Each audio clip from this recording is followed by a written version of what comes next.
आम बजट पर बसपा अध्यक्ष मायावती ने पूछे सवाल, क्या लोगों का जीवन खुशहाल हो पाएगा? अच्छे दिन की उम्मीद कम। सरकार के खिलाफ मुकर होकर बोल रही हैं मायावती। उपचुनाव के लिए कर ली है तैयारी पूरी, अब होगा असली मुकाबला। उपचुनाव में मायावती और आकाश आनंद दिखाएंगे अपनी ताकत। दलितों को एकजुट करने में क्या होंगे कामयाब? 10 में से कितनी सीटें जीत सकती है बसपा?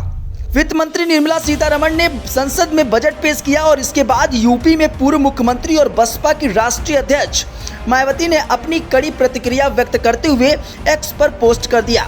मायावती ने लिखा कि संसद में आज पेश केंद्रीय बजट अपने पुराने ढर्रे पर कुछ मुट्ठी भर अमीर व धन्ना सेठों को छोड़कर देश के गरीबों, बेरोजगारों, किसानों, महिलाओं और मेहनतकशों, वंचितों व उपेक्षितों, बहुजनों को त्रास्त जीवन से मुक्ति के लिए अच्छे दिन की उम्मीद वाला कम, बल्कि उन्हें मायूस करने वाला ज्यादा है। लोकसभा चुनाव में खराब प्रदर्शन के बाद बसपा प्रमुख मायावती लगातार सरकार पर हमलावर हैं और अब वह उपचुनाव की तैयारी भी पूरी तरीके से तेज कर दी है। लोकसभा चुनाव में बसपा भले ही शून्य पर निपट गई हो, लेकिन उपचुनाव में तैयारियों को धार देने में जुटी हुई है। विधानसभा उपचुनाव के तारीखों का ऐलान अभी हुआ नहीं है, लेकिन सभी 10 सीटों पर पार्टी की निगाह है। जिला और विधानसभा कमेटियों का गठन पूरा किया जा चुका है। अब सेक्टर और बूथ कमेटियों की समीक्षा की जा रही है। साथ ही प्रत्याशियों के पैनल भी लगभग तैयार कर लिए गए हैं। जल्द ही मायावती तैयारियों की समीक्षा करेंगी।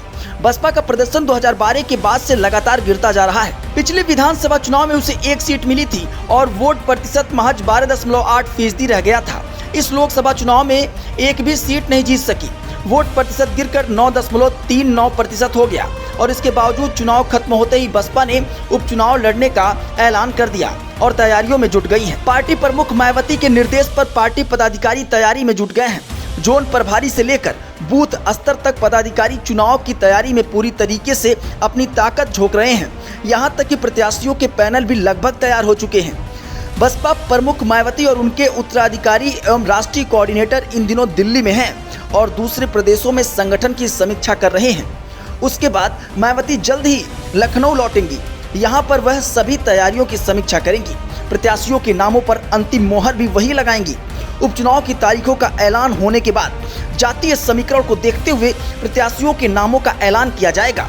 सूत्रों के मुताबिक मायावती के साथ आकाश आनंद भी इन समीक्षा बैठकों में शामिल होंगे। वैसे जिस तरीके से आकाश आनंद और मायावती एकजुट होकर अब उपचुनाव के लिए पूरी तरीके से जोर आजमाइश कर रही हैं, आपको क्या लगता है कि उपचुनाव में बसपा के लिए सकारात्मक परिणाम आने वाले हैं या नहीं? अपनी प्रतिक्रिया जरूर दीजिए।